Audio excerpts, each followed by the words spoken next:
भगवान शिव के प्रति जिसकी भक्ति एकनिष्ठ तथा असाधारण होती है उसको ही मोक्ष प्राप्त होता है, अन्य के लिए वह सुलभ नहीं है, ऐसा मेरा विश्वास है। अनंत पाप करने के पश्चात भी यदि प्राणी भगवान शंकर में भक्ति करने लगता है तो वह सभी पापों से निर्मुक्त हो जाता है, इसमें संदेह नहीं है।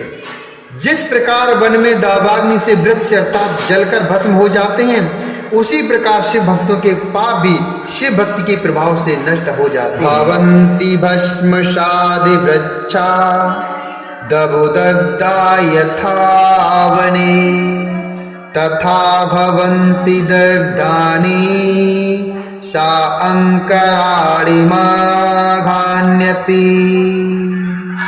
जो मनुष्य नित्य अपने शरीर को भस्म से पवित्र कर शिव की पूजा में लगा रहता है, यो नित्यं भस्म पूतांगो शिव पूजो नमुखो भवेत स तर्त्येव संसारं पारुमति दारुणम्।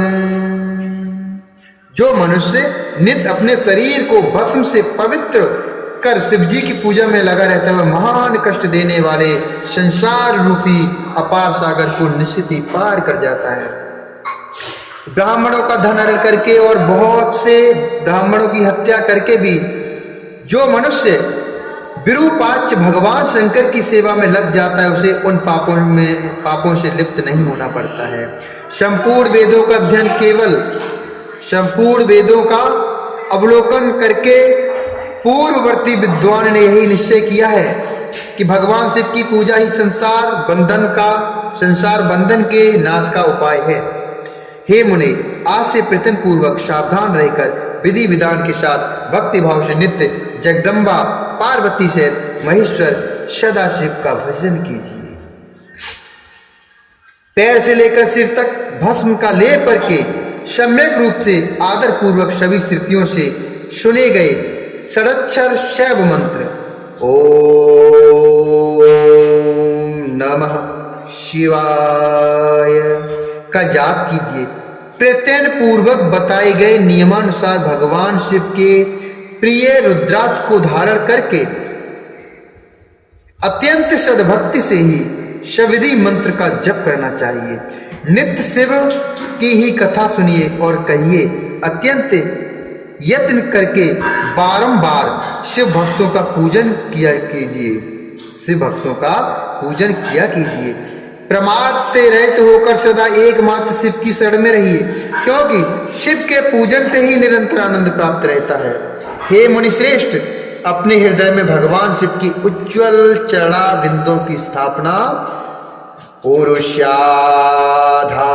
विशदे शिवस्य चरुणाम्बुजौ शिव तीर्थानि विचर प्रथमं मुनिशतम्।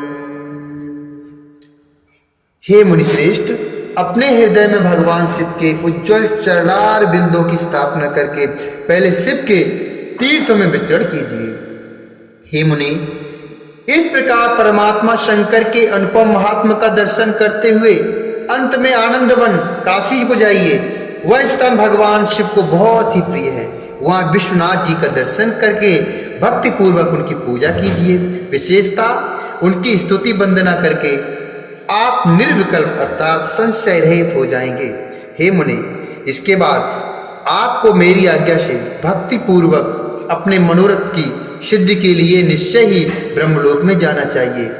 वहां अपने पिता ब्रह्मा जी की विशेष रूप से स्तुति वंदना करके आपको प्रसन्नता पूर्ण हृदय से बारंबार शिव महिमा के विषय में प्रश्न करना चाहिए।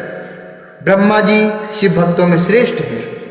वे आपको अत्यंत प्रसन्नता के साथ भगवान शंकर का महात्म और शतनाम स्तोत्र सुनाएंगे।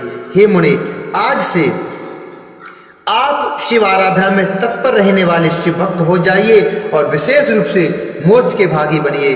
भगवान शिव आपका कल्याण करेंगे। इस प्रकार इत्थं विष्णुर्मुनिं प्रीत्या हयुपदस्य प्रसन्नधियः स्मृत्वानुत्तमाङ्गं नत्वा शिवं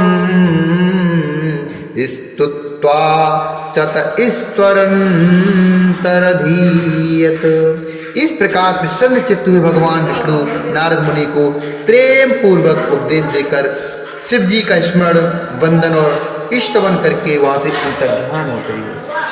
इति श्री शिव महापुराणे द्वितीयाम रुद्र संहितायां कृतं खंडे सृष्टि उपाख्याने नारदाय विष्णुपदेश वर्णनम नाम चतुर्थोऽध्याय।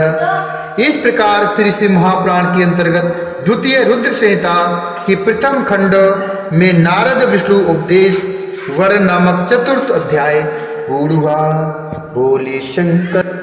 बोलिए शंकर भगवान की जय।